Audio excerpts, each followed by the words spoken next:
আগামীকাল এক ঐতিহাসিক গণবিক্ষোভ সমাবেশ, আদিবাসী গণবিক্ষোভ সমাবেশ সংগঠিত হতে যাচ্ছে আরএসকে ময়দান শিমুলিয়া পুরুলিয়াতে। এই সমাবেশের প্রয়োজনীয়তা কেন হলো?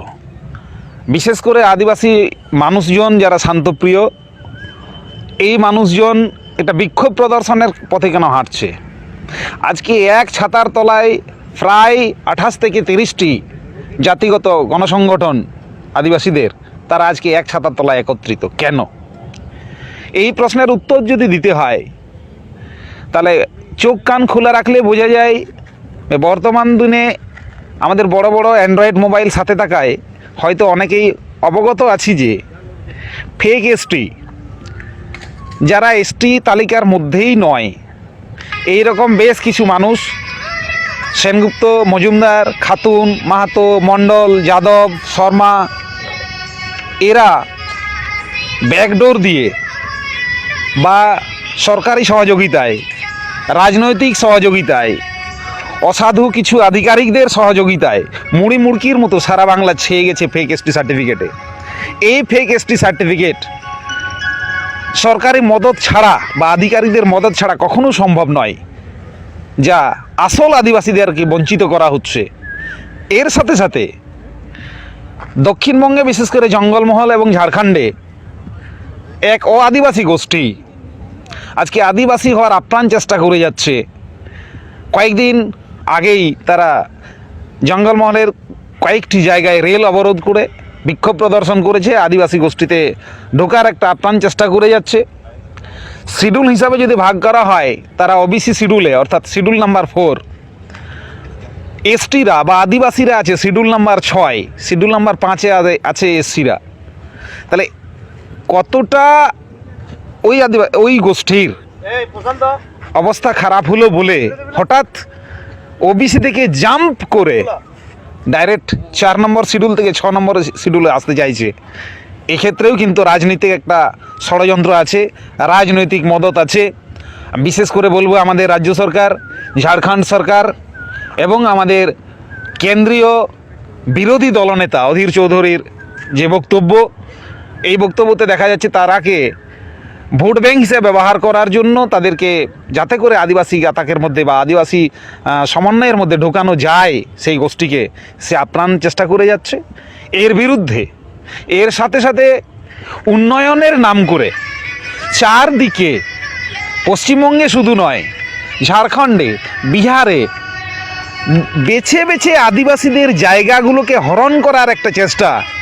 উল্লেখযোগ্যভাবে বলা যেতে পারে আমাদের বীরভূমের দেউচাপাচামি, যেখানে খোলামুখ কয়লা খনি করে প্রায় 40 থেকে 50টি আদিবাসী গ্রামকে উচ্ছেদ করার একটা পরিকল্পনা।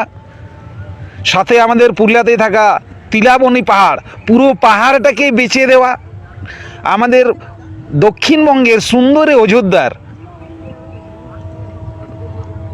বন প্রকৃতি পরিবেশ ভারসাম্য করা যার গুরু দায়িত্ব, সেই শাল জঙ্গলকে ধ্বংস করে এককালে হয়েছে পিপিএসপি, অর্থাৎ পুরুলিয়া পাম্প স্টোরেজ প্রজেক্ট, বর্তমানে যে আপার ড্যাম লোয়ার ড্যাম নামে পরিচিত।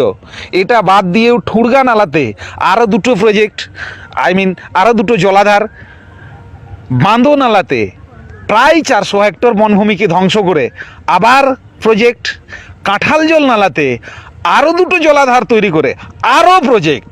এইরকম আমাদের ঝাড়খণ্ডের লুগুবুরু পাহাড়কে ধ্বংস করে জলবিদ্যুৎ প্রকল্প তৈরি করার ভাবনা, মারাংবুরু বা পরেশনাথ পাহাড়কে দখলদারি করে অন্যদের হাতে তুলে দেওয়া, এদের আদিবাসীদেরকে বঞ্চিত করা।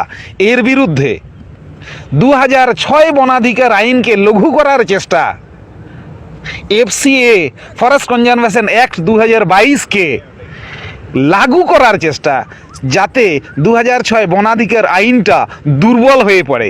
এখনো পর্যন্ত দক্ষিণবঙ্গের 13টি জেলায় প্রায় 16 বছর ধরে পশ্চিমবঙ্গ সরকার 2006 বনাধিকার আইনকে লাগু করেনি।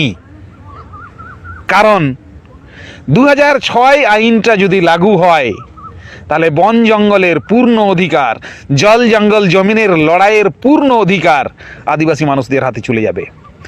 এই বঞ্চনা, এই ব্যাকডোর শোষণ, এই সায়েন্টিফিক রিগিংয়ের বিরুদ্ধে আজকে সারা পশ্চিমবঙ্গের আদিবাসী জগতের মানুষ এক ছাতার তলায় এসছে, যা কালকে তার বিক্ষোভ, গণবিক্ষোভ প্রদর্শন করার একটা চেষ্টা, যাতে করে সরকার বাহাদুরের কাছে আমাদের এই কথাকে পৌঁছানো যায়।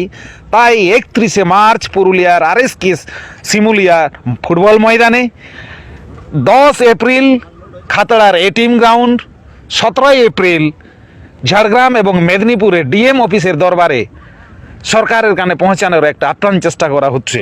তাই কালকের এই সমাবেশ সমস্ত আদিবাসী মানুষদের কাছে আমি প্রকৃতি বাঁচাও আদিবাসী বাঁচাও মঞ্চের জয়েন্ট কনভেনার হিসাবে আবেদন রাখবো, আপনারা আসবেন, আমাদের একতা আরও শক্ত করবেন, আরও মজবুত করবেন, যাতে করে সরকার বাহাদুর আমাদের কথা নিয়ে ভাবতে বাধ্য হয়।